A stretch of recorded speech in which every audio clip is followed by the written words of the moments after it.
This video presents the vowel sounds of the English language.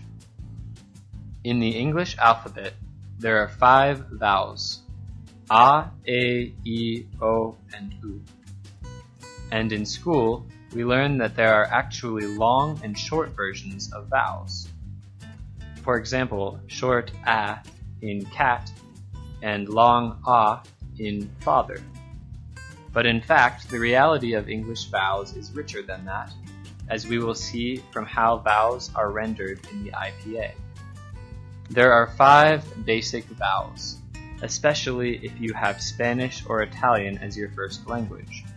However, like consonants, the vowels are produced in the mouth in ways that have nothing to do with the order A, E, O, U. Make the sound E, and notice that you make it high in the mouth and near the front. Now notice that the sound U is just as high, but requires shifting to the back. The U sound is produced behind the E one, and so we will place E in front and U in the back. The sounds A and O, on the other hand, are produced lower in the mouth. The A sound is produced in the front like E, while O sound is produced in the back like U.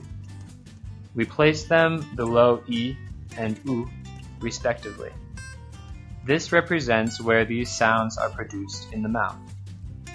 Finally, the A sound is produced even lower than A and O, and in the back like U and O.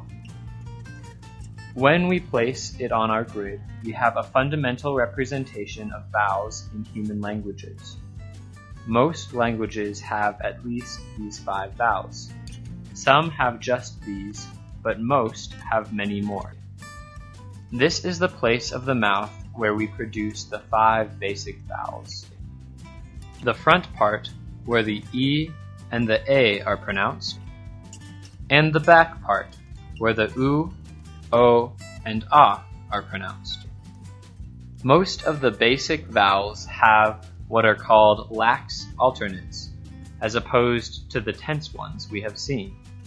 For example, the vowel sound in hit is not E, in which case the word would be heat, but a different one in the IPA, I. It is pronounced somewhat less frontward than E. In the same way, the vowel in ten is not the same one as the one in fur. It is rather than and in IPA it is again less frontward than A. The lax alternative to O is O. It is produced somewhat less toward the back than O. In the same way, the lax alternative to U is the sound in look, as opposed to U. A characteristically English vowel is the A in cat. This is not the A sound in father, and it has its own symbol. It is produced as low in the mouth as A, but in the front rather than the back.